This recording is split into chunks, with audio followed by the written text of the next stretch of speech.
Hey, what's up guys, Shredanium here, and we're back with another replay analysis video. And as you know, we have a huge new update this past 2 weeks, and we have 4 brand new characters at the recording of this video. So I thought, what better way to introduce them to you all and then a replay analysis video, you know, covering some of the best players who are playing these characters right now. So I decided to cover Eido today. Eido has over a 70% win rate with Mina, and every game he's been dominating with her, and I think, you know, he's going to be a great person to cover for Mina right now. So let's take a look at this lobby. It's an E6 lobby. We have big names. We have Deathy, Braided Wage. Here's the count, and I think this is going to be a great game to cover, because if you look here, I mean, he has a great performance. Highest kills, highest farm, highest damage, highest building damage, and we're going to cover that later. I think Mina has some of the best objective damage in the game. Better than McGinnis at a point, but, you know, let's go ahead and just jump straight into it. As of right now, I think Mina is on the better side of the hero pool. I think she's difficult to play. She has a tiny HP pool. She has 580 HP, but all her abilities do so much damage. She has sustain in lane. I think overall, I love the design of her character. She plays kind of similar to like a Mirage, Pocket, kind of like just like assassin. Also, she has great left flick and stuff like that. So right now, as we see him going into lane, we have him picking his 3 ability first, the Love Bites. What this does is it's going to allow him to poke the enemy really well from far away. And right now, just focusing on wave priority at the moment, making sure he clears the wave, because I think at the first level, Mina is generally pretty weak. All she has is Love Bites to proc, and it has an 8-second cooldown between each Love Bite. So far, he has actually procced Love Bites on the Dynamo here, and putting some good damage, good trades. He is sitting at over 480 HP, so he lost 100 HP, but I think the trade was worth it there. But he did establish the wave priority first. He's playing behind cover. Make sure he's using a right-hand peek to get those minions down, secure them.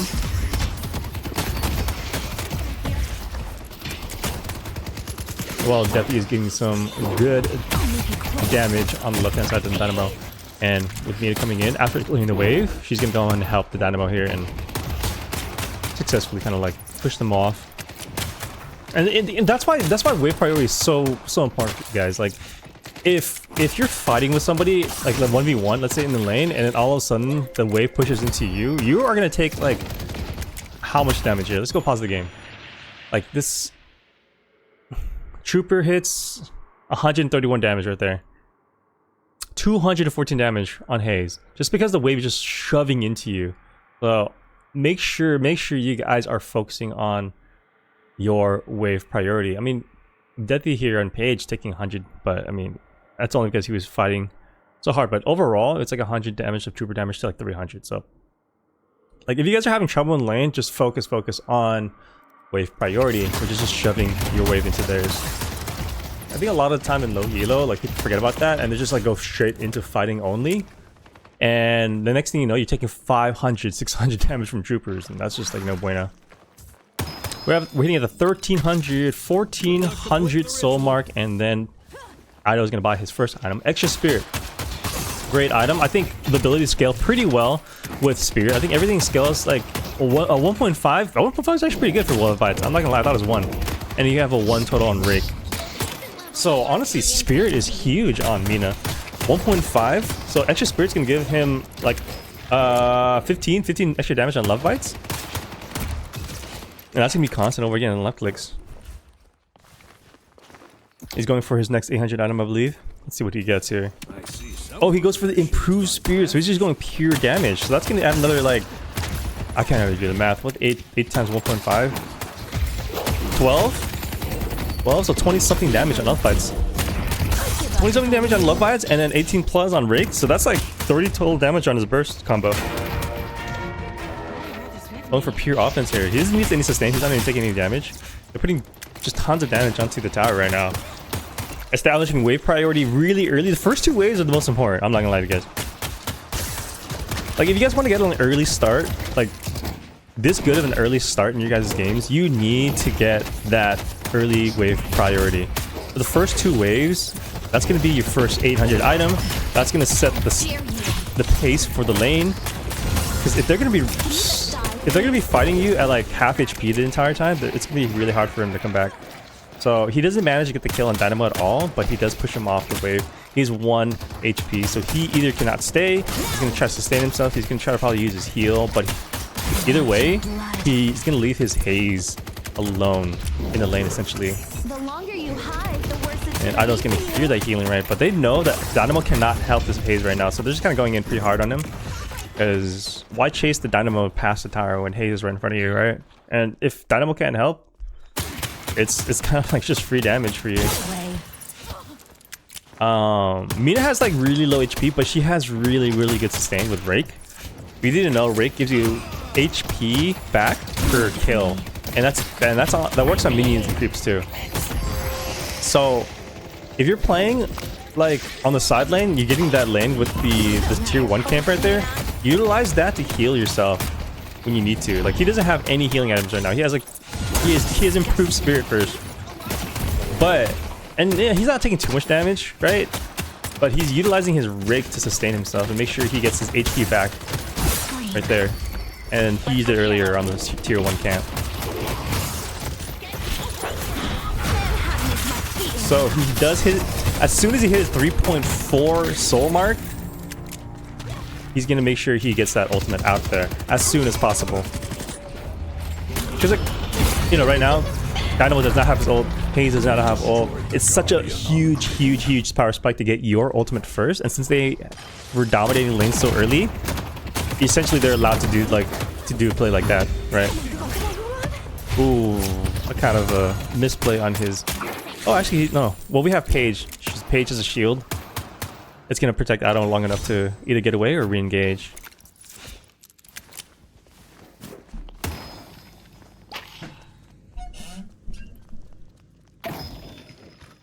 But yeah, I mean, like, you know, a good way to play the lane is if you are in the lead, make sure you keep a note. You don't have to go for dive. You don't have to dive Walker. I mean, you don't have to dive Guardians. You don't have to do anything too crazy. If you have a soul lead, you could just play for your ultimate first, and that's exactly what they did. They didn't do anything too crazy there. They didn't dive the Dynamo when she was HP, and they didn't dive the Haze earlier. It's like when he was alone. They waited for their ultimates, and Eido got a kill off that. So you don't have to do anything too crazy. Just wait for your ultimate. Right there. I mean, they essentially, the enemy team did the exact same thing. You know, they hit their ultimates, and they utilized that opportunity to get a kill in return. But it may be a little too late, just because like Eido and Deadlock already got the Guardian in their lane, which provides them with so much map control already. So like getting a kill, yes, it catches you up the souls, but in terms of space taken, you know, they're not taking too much in space. So getting Guardian first is so important. Now it looks like Eido is actually moving around the map. He is a little bit stronger than a lot of people on the map right now. So adding another person onto the blue lane is gonna help him really quickly turn the tides in that lane, and he's gonna immediately come back to his side lane right now because he knows that his teammate Deadlock is getting pushed on right now, and he doesn't want to lose that Guardian at all. That so he's back, pushed them off, and does actually manage to get a kill on Dynamo. And he's looking for more in Haze right now, actually. Alright, Haze is invisible, can't go back. Yeah, in that sequence, what he get, like, he literally got 1, 2, and 3. He got 3 kills with that entire sequence. After his death, you know, they dove on him under his tower, but in that sequence, he got 3 total kills. Paige, I mean, essentially, you don't want to move away from your lane. I don't want to mess up the replay, but be aware. Like, I see this happen too often or not.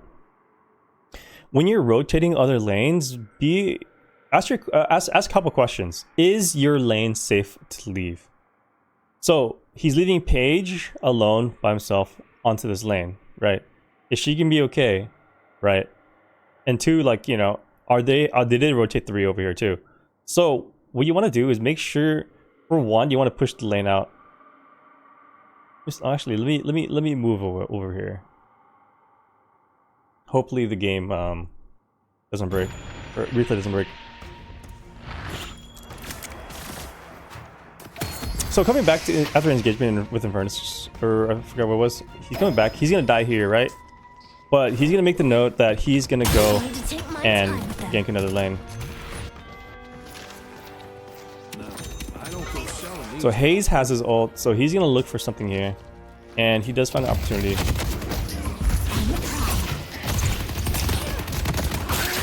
And it's mainly because they are actually going in, because they think I mean, they're limit testing, right? They're seeing if Page shield and heal did out damage them and actually go for the kill, but it does not.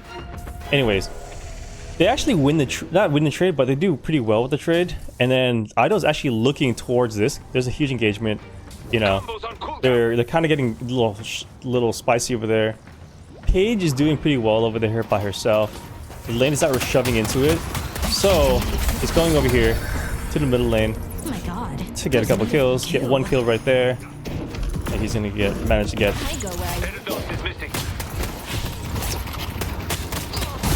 Another kill right there. Stupid little bar is gonna close, and there is nothing you can do about it. In the meantime, I believe he trusts that he is making sure he's pushing them back pretty well. The shield is amazing, but he manages to stall them long enough. He does not lose the Guardian, and Eido is back here after immediately ganking. He's back here to save his lane. You don't want to stay in other lanes too long, because obviously you're gonna lose the Guardian. Like if Eido stayed in the middle or blue too long, this is gone, you know. So if you guys are ever ganking, don't linger for too long, because for one, you're kind of griefing your other lane, because you're splitting your souls 3 ways, and you don't want to ever do that for too long. So either get your kills and get out, or get the Guardian and get out. And then if they're defending the Guardian or getting the kills for too long, someone needs to switch out and rotate back to the lane that you were just in, or that you were supposed to cover. Especially this early in the game, 3 people in a lane for like more than like 5 minutes, or even less than 5 minutes, is just griefing your game.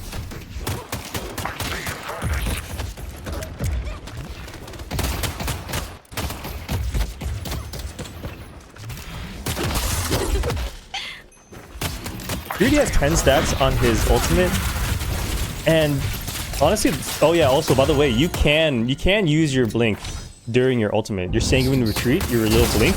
You could actually use that in the middle of your ult and reposition yourselves if you are like trying to dodge like let's say sleep dagger, or you are in danger or something. So he got his kill. He's gonna go back to the lane right now, because obviously he doesn't want any more damage onto his Guardian. And he wants to buy as well. And he went to go buy Cultist Sacrifice instead. So far he went for like three purple items. That was like pure burst. Not gonna go well for them. I mean, Eido could probably get away with it, because like, you know, it's Eido. It's insane. But Cultist Sacrifice. Cultist Sacrifice, I love this item on Mina, just because it gives her everything she needs. It gives her bonus health, because she has the smallest HP pool in the entire game. It gives her fire rate to help with her love bite procs,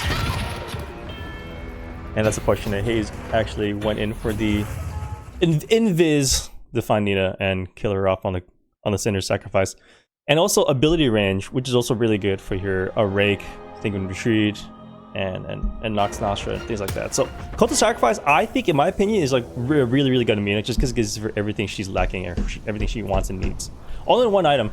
Plus, it gives you a small boost in souls and everything, essentially. Quicksilver Reload, I think, is pretty good, because early game, it gives Rake because you're going to be putting her in Rake. It gives Rake a nice boost in damage for lane. And it gives you a reload for your Love Bite procs. So he does have a shield from Paige. Kind of save her life from that singularity. And Paige and Mina are going to go in and actually keep going and actually kill that Hayes.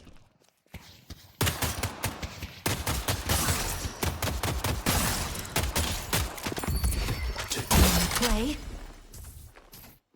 Time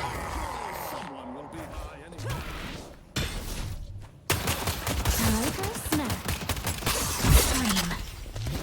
The spirit urn is waiting. I mean, he's at 9.7k right now, and the other team's actually all at 10k. So we don't know when he's gonna pull apart from the rest of everyone in the game. But yeah, as we've seen at the end game screen, he does manage to actually be really high in the server. He opted for a mystic shot first. I mean, with Mina, you have being a hybrid gun spirit character. I mean, it seems really good. Throwing out an ult there. Gotta keep up. I'm not dead yet.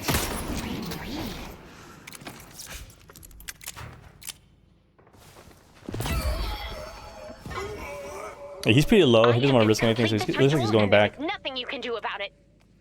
I mean, let's take a look at his map movements, right? Like they won their lane. He rotated over the mid.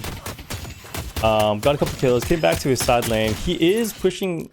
He is staying with the side lanes with his duo, Dethi, right now. So they're kind of like dominating this left side of the map. So making sure they keep their guardians up. They're killing everyone and make sure they take all the farm that they can on this right side. He is fixing this blue lane because no one is there. Age is gonna go fix that left lane. So it looks like his movements are pretty good. But I don't know what's gonna be different here while playing Mina, right?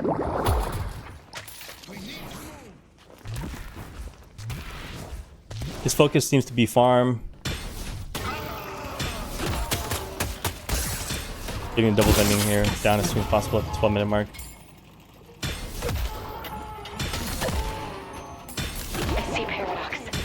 To get something good.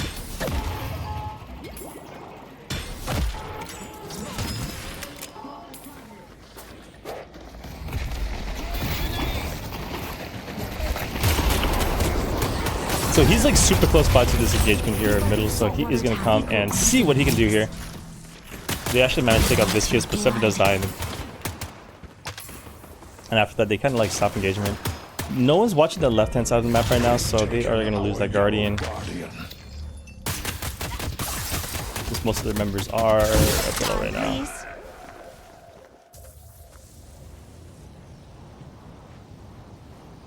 Let's turn off, yeah, let's go turn off the enemy perspective. Come back if you need anything else.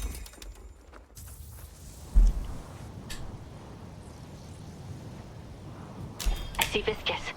Oh, he went for a surge of power. That's crazy. What is he gonna put that on? Put that's on Rick as well. So he's actually putting a lot of spirit onto Rick. So his ult on Viscous. Viscous in ball form is like one of the tankiest things in the entire universe. Honestly, it's so hard to kill anything in the Viscous ball.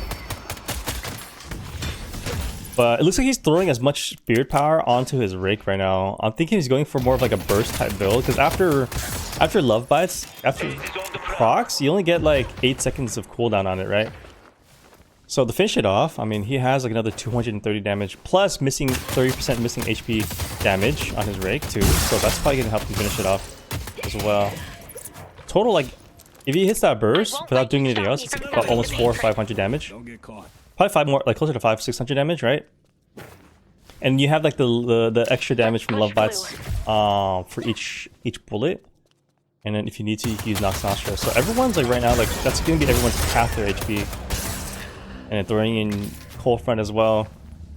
You're looking at like a lot of burst damage. And actually throwing all that damage onto Rake as well, it's gonna help you farm a lot faster, since that's like an AoE ability that can just, like, as you saw there in that camp, all you gotta do is like rake a few of them in the line, and then they all kind of instantly just die, getting your HP back and getting your farm. The umbrella's not just for show. Our blue walker is under attack. You also got kinetic dash. There's a soul jar here. I mean, fire rate is good on Mina, so I wouldn't see a reason why you don't get Kinetic Dash. Plus, you only have 2 stamina bars on Mina. You have like 2 stamina bars and like no HP on Mina, so Kinetic Dash is great. China's Emblem is great. I don't see anything wrong with that.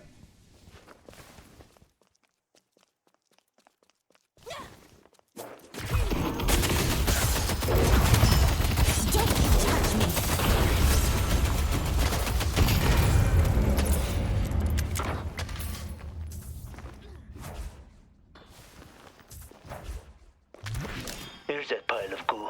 Our blue walker is under attack. It actually looks like Eido's team is actually playing from behind here. They do get the comeback earn to help them bring it back in the games at 91 to 97k souls, and actually did manage to get that last Guardian, which put him back on the flex slot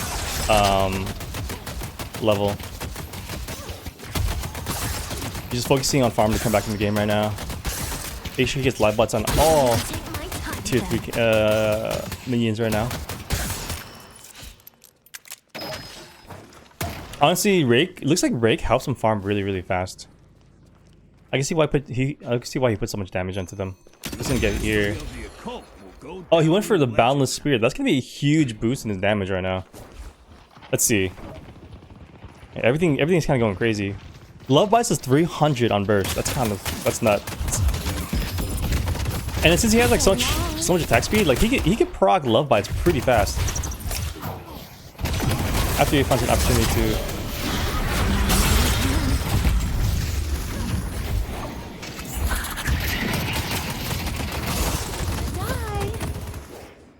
So he's coming up behind him. He doesn't want to be in the middle of that engagement. Obviously, he doesn't have like any HP to tank anything. So he's getting his Love Bites off and Rakes off, just procs them, and he's trying to like kind of retreat back into safety. I wouldn't say he's like a close range damage dealer. He looks like he's a long range damage dealer, so he should be playing in backline, kind of like Mirage, Wraith. So since like he was in the middle of like an observation right there, like Haze behind him, even Furnace in front of him, he doesn't want to be caught in the middle, so he's gonna retreat back to a safer spot. And obviously the fight was kind of over after that.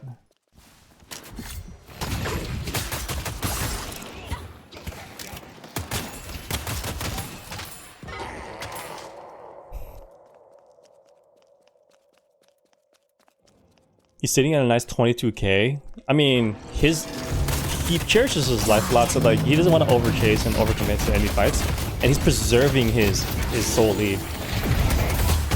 Oh, Dynamo actually has Siege Singularity onto him. He's gonna try to get out with his Sanguine Retreat, and he almost gets actually targeted by the Hibiscus here, but he almost managed to get out. He is trying to get out, but Paradox is also. Oh. But looks like everybody's there to kill him.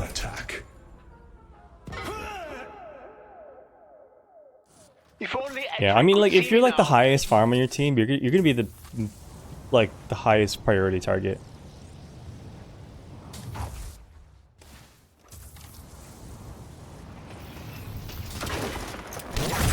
Even with such good escape abilities that you have, he actually got Restorative Locket. Another really good on him. I can see that performing really well with Mina. Since she does have really low stamina, Restorative Locket actually restores her stamina. She has really low HP, so Restorative Locket restores your HP, so your effective HP is a little higher, getting higher. Honestly, Nox Nostra is like a really I think one of the best team fight ults right now. It silences, it does a ton of damage, it keeps you in this air. Imagine a Bebop laser ult that can silence. That's essentially what I feel like it is. That scales throughout game too. It scales because you're getting more Love Bites bats as you like keep rocking it in the game. But Nox Nostra is gonna keep getting stronger throughout the game. Trying to get. You do manage to get the walker down. Yeah. Our blue walker is under attack. So percentage damage actually does work on walkers. So like Rake, tons of damage.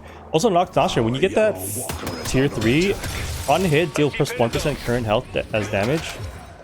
Works on like mid boss stuff too. So it's really good. It's really good against like large objectives, large minions, large thingies. Try to keep up.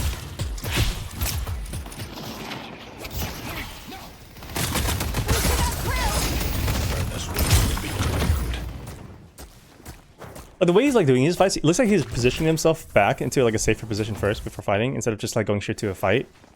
Like he's utilizing Sanguine Retreat to get to like a safer position before actually engaging. Makes sense because like, you know, squishy character. Die, please.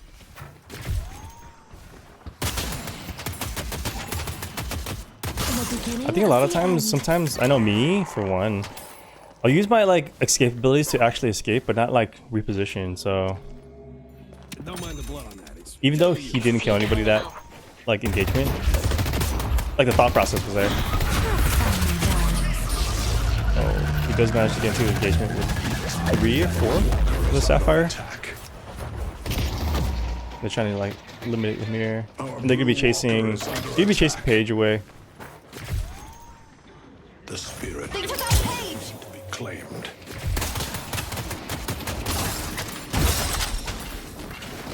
Superior cooldown, really good. I think he maxed out. Yeah, he does. He actually does max out Sanguine Retreat first. I think, Surprisingly competent. from what I've been seeing, it seems like he is utilizing it in a way like, you know, he repositions first, make sure he stays alive into a better position where he could freely do damage comfortably. So like right there, he like dodged the Calvin Dome.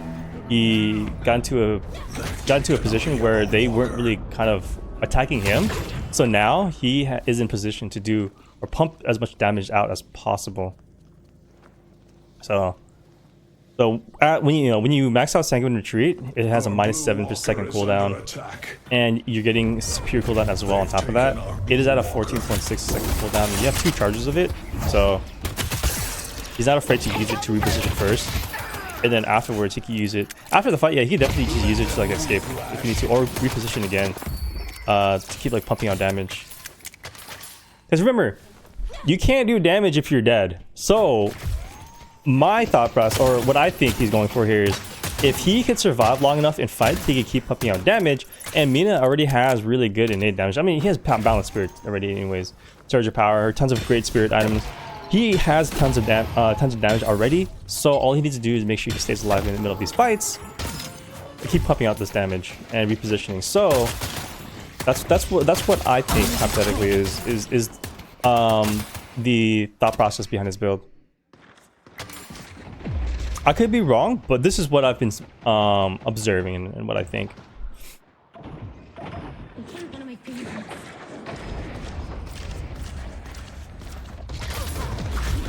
And those Paige attacks look really cool.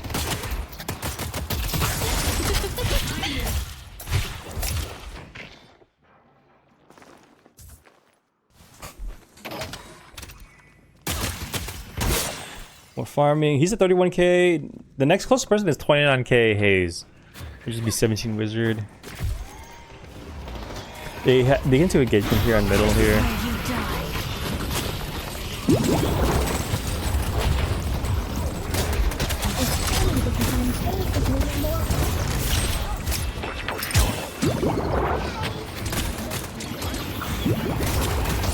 Yeah. Ooh, that. Is he gonna save his life? It does not save his life, but I mean, almost. He does manage to make space for his team to be pushing walkers and guardians here. So he's not like his positioning on the map. Like he is farming. He's farming near things that can happen, right? And he does have 2 side laners in Seven and Mirage, which are great side lane characters. Sometimes I think I even see Mina as a side lane character, but like if you have too many side lane characters, obviously everyone's gonna be everyone's gotta do something. You gotta get active on the map. So it looks like Eido there was kind of like positioning himself to make sure he farms in an area where like, you know, these camps, in an area where things can happen, and if things actually did happen, he does manage to get into position to actually do things. So right there, it was like unfortunate that I think the enemy had six people in that fight, so they're fighting like 4v6, and people were dying one by one. They do manage to get walkers. I don't know if the right side walker was up, I forgot, but the left side was definitely up, and they actually managed to get that. So they did get value for that, but then they also ended up losing mid boss. So this game's all about trades, and honestly, it's just figuring out what trades are the best value for them. Unfortunately, that was not the best of trades, but at least it was a trade. Because imagine like if they lost that fight middle, and they did not get these walkers on the sides,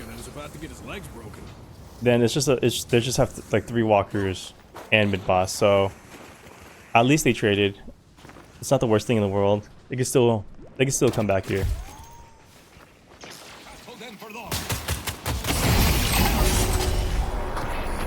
And they actually take out one of the rejuves here.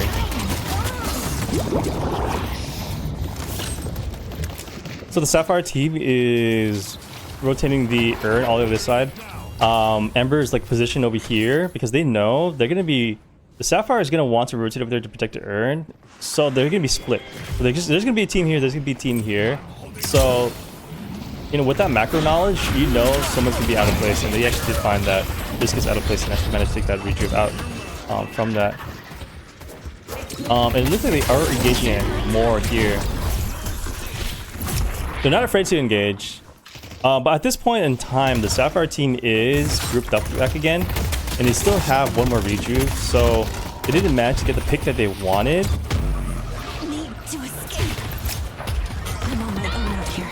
And Mina actually goes down here.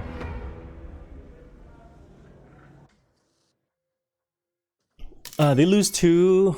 Sapphire still has 1 rejuve left, and they have 1 walker to take out right now, so that's what they're looking for. And it looks like they're going behind the Mirage.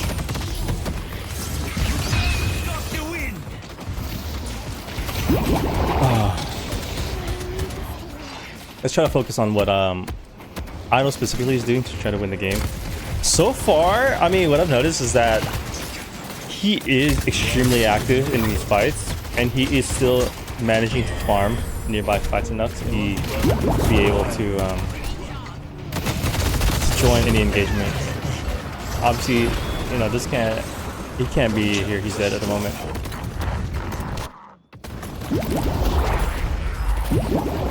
I got a story for you. Pull back. They destroyed our green walker. Let's see. He does pick up Spirit Burn. I think Spirit Burn is extremely good on Mina. Just because like it procs on her bats, and then it procs on her love bites and rig combo. Stupid goo boy. She procs it very easily. And then anti-heal is super good. Overall, I think this is a huge power spike for him. So Hayes is looking at a nice 39k. Eido's at a 34k. After that engagement, I mean, he is taking a lot of fights, and he does manage to get a trade sometimes. So. I wish.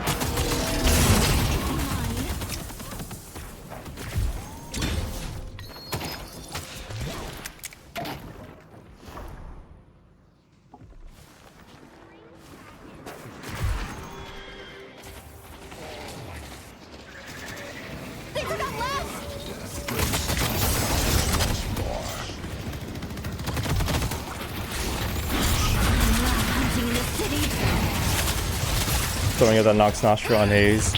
That kill, but Hayes actually does manage to kill 7 there. Or was it Flash? I think it's 7. No, he doesn't have his ult to help. Looks like Mirage is just kind of pushing side lanes. They are down in numbers, and they are down in numbers in this lane, but actually Eido doesn't really care. He's just gonna go in, take a pick out on Dynamo. Dynamo does have his ult up, so and since he's not up, it's gonna be huge for Amber. And actually, he actually went for a rake onto the minions right there to probably get a heal back. And he's just dodging and bobbing, weaving. He does not manage to get any more kills picks after that, but his team is still in there. It's a 2v4 at the moment. Mirage, I don't know when he came in, but he actually come in at once, but it is just he's gonna die. Paige is on the way out. Hopefully she actually manages to get out, but I don't think she will. Looks like everyone on the team is gonna die. Honestly, wow.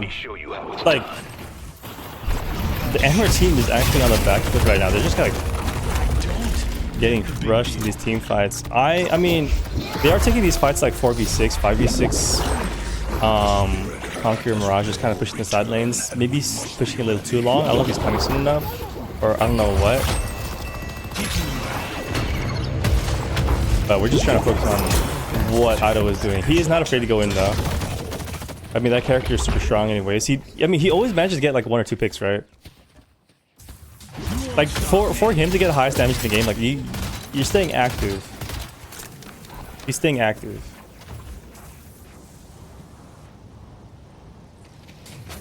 I can do this all day. Oh my god. You thought you were making progress.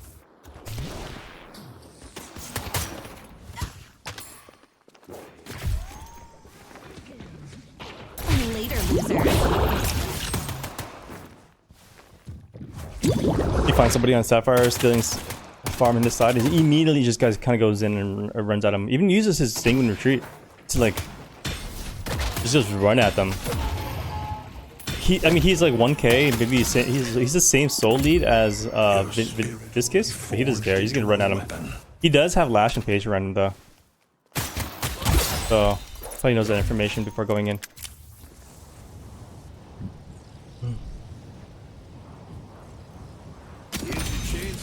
Yeah, he's gonna buy Transcendent Cooldown along with like the rest of his like items. I mean, Cult of Sacrifice, Rest of Locket, Full Front, Debuff Mover, and his abilities. I mean, he benefits from Transcendent so well. Plus, he has no slots anyways. Like, what else is he gonna buy? I mean, I mean, he could probably sell this. I'll upgrade that to Arctic Blast or something. But yeah, I mean, Transcendent Cooldown's really good. They're 20k behind right now, and they're actually So long. They're actually grouped up left side, kind of almost a death ball here. They're just balling up on the left side here. Let's turn off the Sapphire. That's me. I don't know that they're the comments coming in. They're looking for the. They're gonna look for Mina, but I mean, she's repositioning herself to find. Oh, what a huge ult! You're pathetic.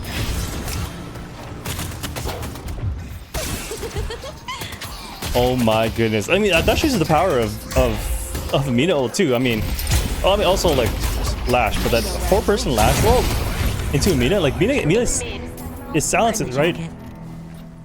So you're throwing him down there, and then like look, Calvin, Dynamo, Viscous had their ult still, and they just like got taken out. That sounds is insanely strong. If you can get it on every single person on the enemy team, it is insane. And honestly, we just saw how strong it was there. They were like 20k behind. Eido's team was 20k behind, and then they still managed to get it. I mean, they had just big ults right there, and sometimes that's all it takes.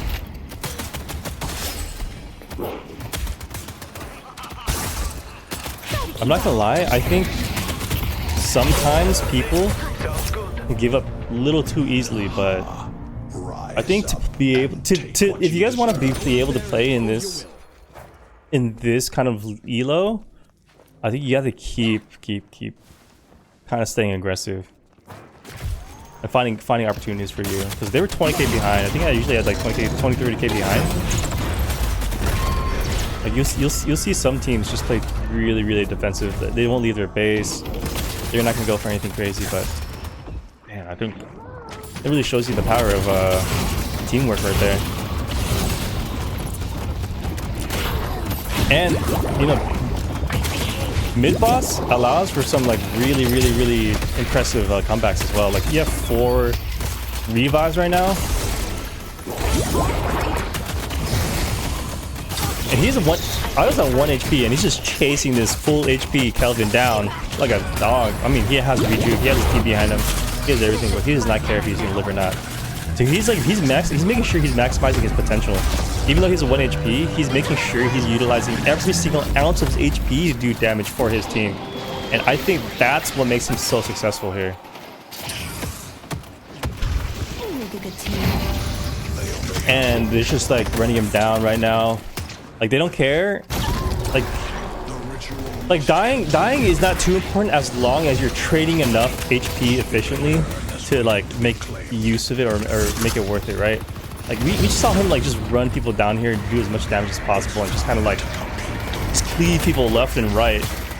With even a single ounce of HP, he is still running in there, making sure he's giving out value. He does have Bucket Blast as well, and honestly, they turned that game around. Honestly, like 20k behind, 20-30k behind, and they found an opportunity, a small window for themselves to bring the game back.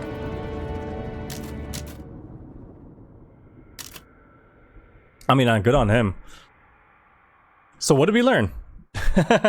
Honestly, okay. So from my perspective on how Eido plays Mina specifically, he is positioning himself on the map to be able to deliver enough damage for his team, because obviously Mina is one of the premier damage dealers that you have.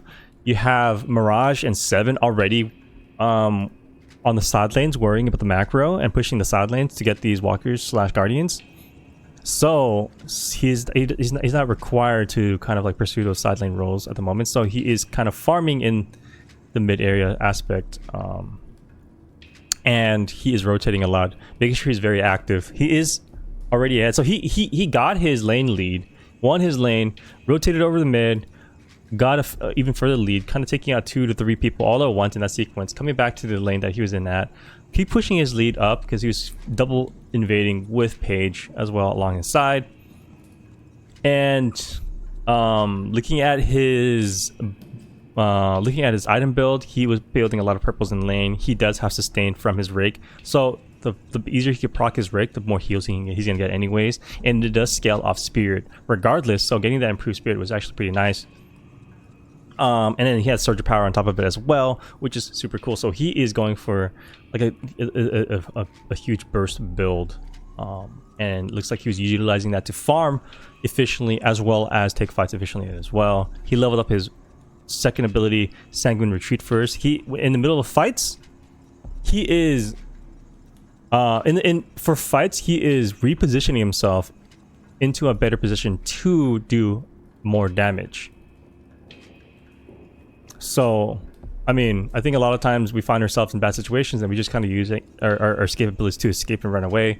We don't turn and fight. He utilizes it to reposition for the fight to make sure he's outputting enough damage to favorably trade. And even though those fights weren't favorable, he was still making sure he's outputting damage. And I mean, that's as you can see, he's for 57k. No one's even close to him other than like maybe a Lash, but he's creating enough space for his team to get walkers on the side, for Seven and Mirage to get those walkers on the side. So he's creating a lot of space and a lot of havoc, a lot of chaos in the game. Like, and not only that, when he does find himself in front of walkers and objectives, he is outputting tons of objective damage into it, making sure he outright kills those objectives, right? So like if he does find himself in front of an objective, he's make sure he goes down. If he finds himself in front of a team, he makes sure he, creates space for his team, wreaks havoc, causes chaos, and repositions himself in fights, and making sure he's outputting tons of damage. And also, the way he farms around the map, he's making sure he farms close enough to where he thinks there's going to be a an altercation or engagement, things like that. So he's in the right position. If a fight breaks out, or if there's an enemy team breaks out, like he's going to be there to assist them as well. So they were playing from behind the whole time, but they also did not play like they were behind in I guess in the lower elo sense. They did not play scared. They did not play behind their base. They did not run away. They actually kind of grouped up, and the turning fight, they were actually the ones deathballing in a way. They were all grouped up looking for engagement. Mirage was pushing out on the other side, but he can do that because he has Traveler, and they found an opportunity for Lash to get a 4-man ult into a Nox Nostra silence on 4 enemies, 4 members of the enemy team, completely obliterating that fight, and also getting mid boss for them to push into the base and win the game. Honestly, that is peak performance right there. And honestly, that's why these guys are Eternus 6 guys. This is why these guys are the best of the best, and that's why I wanted to cover it. That was actually an amazing replay. That was really cool. I hope you learned a lot from it, because I certainly did. I'm just trying to like analyze it. I'm trying to absorb it for me in my own game, and I learned a lot there. Not only did I learn a lot about Mina, I just learned a lot about the game in general. So I mean, I think number one thing I want to take from here is, you know, it's not luck, right? They keep preparing themselves, put themselves in an opportunity to win. They always made sure they farmed to keep up. They're 20k behind, yeah, but they farmed side lanes, make sure they got the objectives down when they needed to trade effectively around the map. You know, and sometimes you have to make sacrifices, and Eido did make sacrifices in his own life to make space for his team to get objectives there. So he had confidence there, because it's not about KDA. He died 6 times, and we actually did see in that replay that he died like a few times, like in the worst way too. Like it was a 1v6 or something, or whatever, right? I mean, like, he made sure his life was not in vain.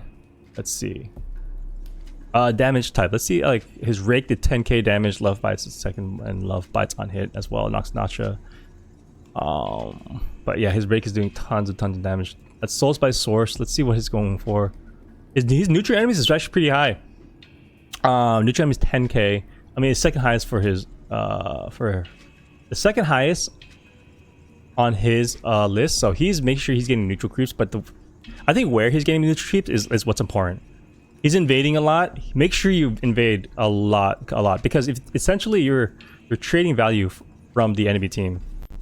And if you look on everyone else on the team, or actually everyone else in general, no one actually has as high neutral enemies as Eido does, other than Hayes.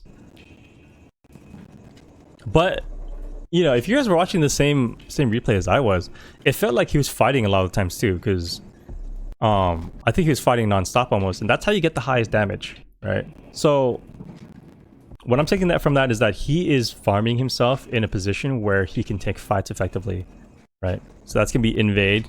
That's gonna be a high what is it, high threat zone, because you're gonna be taking their farm, and that's gonna be that's where they're gonna be most comfortable at. Mid as well. He's run mid a lot, and that was like where a lot of the altercations / engagements were. So he was always there to help out his team. Anyways, thank you guys for watching. I hope you guys learned a lot. I definitely did learn a lot. Hopefully your Mina games will be just as successful, and I hope you guys have just as much fun with these characters as I am, and I know, and all of us are in the game. Anyways, if you are new to Deadlock, welcome back, or welcome to Deadlock, and if you are new to the channel, thank you for being here. I'll see you guys next time. I'll have another one of these videos, maybe for Billy, coming up soon. So stay tuned, and I'll see you guys next time. Anyways, bye. I'll see you guys later. Peace.